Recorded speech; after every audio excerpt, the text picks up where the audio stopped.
ಪವಿತ್ರ ಕೆರೆ ಒಂದು ಕಾಲದ ಜೀವನಾಧಾರ, ಇಂದಿನ ಕಸದ ತಾಣ.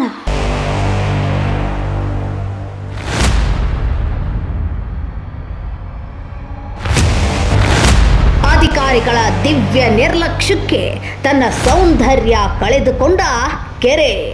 ಎಸ್ ವೀಕ್ಷಕರೇ, ಯರಗಟ್ಟಿ ಪಟ್ಟಣದ ಪವಿತ್ರ ಕೆರೆ ಒಂದು ಕಾಲದಲ್ಲಿ ಜನರ ಜೀವನದ ಮುಖ್ಯ ಭಾಗವಾಗಿತ್ತು.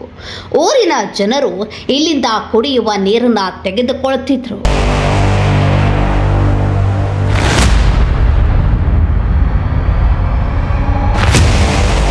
ಜಾನುವಾರುಗಳಿಗೆ ನೀರುಣಿಸ್ತಿದ್ರು ಮತ್ತು ರೈತರಿಗೆ ನೆರವು ನೀಡುತ್ತಿತ್ತು.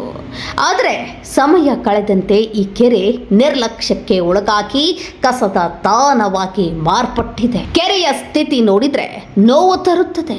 ಕಸ ಮತ್ತು ಕೊಳಕು ತುಂಬಿ ಹೋಗಿದೆ, ನೀರು ಕಲುಷಿತವಾಗಿದೆ ಮತ್ತು ವಾತಾವರಣ ಹಾಳಾಗಿದೆ. ಇದು ಯರಗಟ್ಟಿ ಜನರಿಗೆ ಒಂದು ದೊಡ್ಡ ಅವಮಾನವಾಗಿದೆ. ಅಧಿಕಾರಿಗಳು ಹೇಳ್ತಾರೆ, ಕೆರೆಯ ಅಭಿವೃದ್ಧಿ ಮತ್ತು ಪುನರುಜ್ಜೀವನ ಕಾರ್ಯ ಶೀಘ್ರದಲ್ಲಿ ಆರಂಭವಾಗಲಿದೆ. ಸರ್ಕಾರದಿಂದ 2.1 ಕೋಟಿ ಅನುದಾನ ಮಂಜೂರಾಗಿದೆ.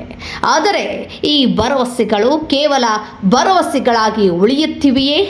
ಯರಗಟ್ಟಿ ಜನರ ಆಗ್ರಹ, ಈ ಕೆರೆಯನ್ನು ಮತ್ತೆ ಸ್ವಚ್ಛವಾಗಿ ಸುಂದರವಾಗಿ ರೂಪುಗೊಳ್ಳುವುದನ್ನು ನೋಡಲು ಬಯಸ್ತಾರೆ.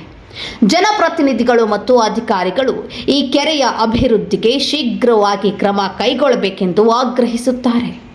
ಯರಗಟ್ಟಿ ಜನರ ನಂಬಿಕೆ, ಈ ಕೆರೆ ಮತ್ತು ಸ್ವಚ್ಛವಾಗಿ ಸುಂದರವಾಗಿ ರೂಪುಗೊಂಡು ಯರಗಟ್ಟಿಗೆ ಹೊಸ ಸೌಂದರ್ಯ ತರುತ್ತದೆ ಎಂದು ಕಾದು ನೋಡಬೇಕಾಗಿದೆ.